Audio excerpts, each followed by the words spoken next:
All right, in this explainer, we are going to pull back the curtain on some of the health beliefs you probably live by. I mean, we're talking about unraveling the surprising and honestly sometimes shocking origins of the so-called golden rules that you follow every single day.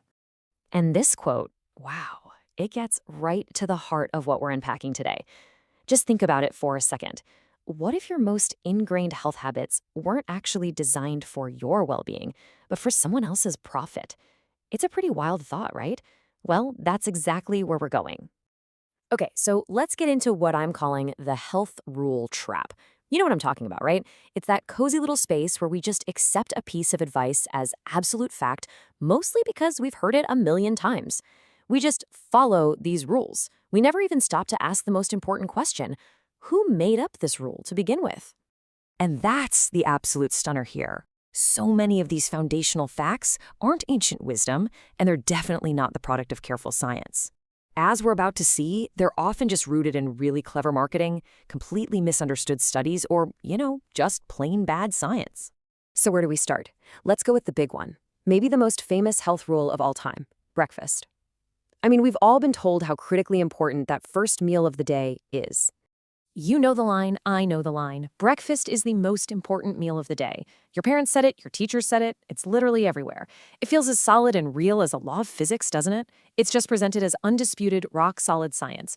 But have you ever actually stopped to think about where that rule really came from? Like, was it some groundbreaking medical discovery, the result of a huge, peer-reviewed study? Well, let me tell you, the answer is probably not what you think. So get this. The idea wasn't born in a lab, it was born in a boardroom. You had the guy who invented cornflakes, right? He needed to sell his new product, cereal. And what better way to do that than to invent an entire meal around it and then slap the label most important on it? It was an absolute marketing masterstroke that, believe it or not, has been echoing for over 100 years. Now, this kind of misinformation isn't just about our daily habits.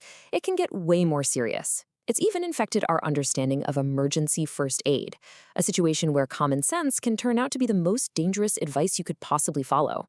Let's talk about the infamous jellyfish sting. Look, popular culture and, yeah, probably a certain sitcom drilled it into our heads that the solution is to, well, pee on it. But the reality is the complete opposite.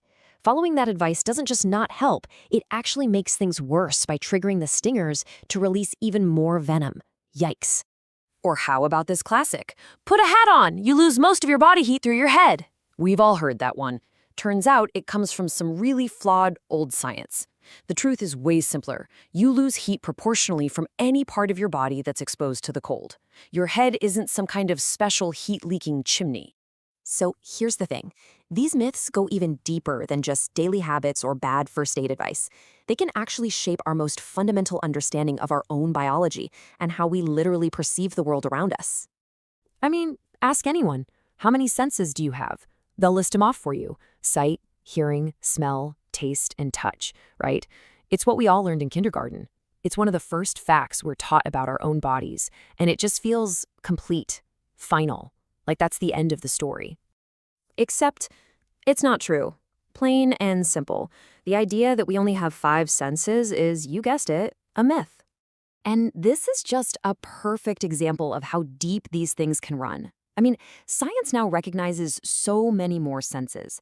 Think about your sense of balance, for example, or that internal sense you have of where your arms and legs are, even with your eyes closed. That's a sense. So yeah, the whole 5 senses thing, it's a wildly incomplete picture that we've just accepted as the full story for centuries.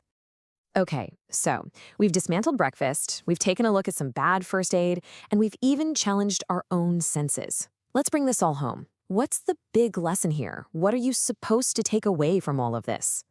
All right, let's do a quick recap of the myths we just busted. The idea that breakfast is the most important meal? That's a marketing slogan. So-called common sense first aid for jellyfish stings? Actually dangerous. Losing most of your heat through your head? That's just flawed science. And the 5 senses? That's a totally incomplete picture of how we experience reality. And all of that leads us to the real point of this whole thing. Look, the myths themselves aren't even the biggest problem.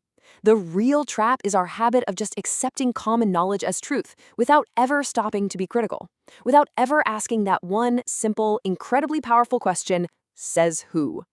So I'm going to leave you with a question to chew on. Now that you've seen just how easily these rules can be built on nothing more than marketing, myths, and honest-to-goodness mistakes, what other golden rules in your own life might be ready for you to take a second, closer look?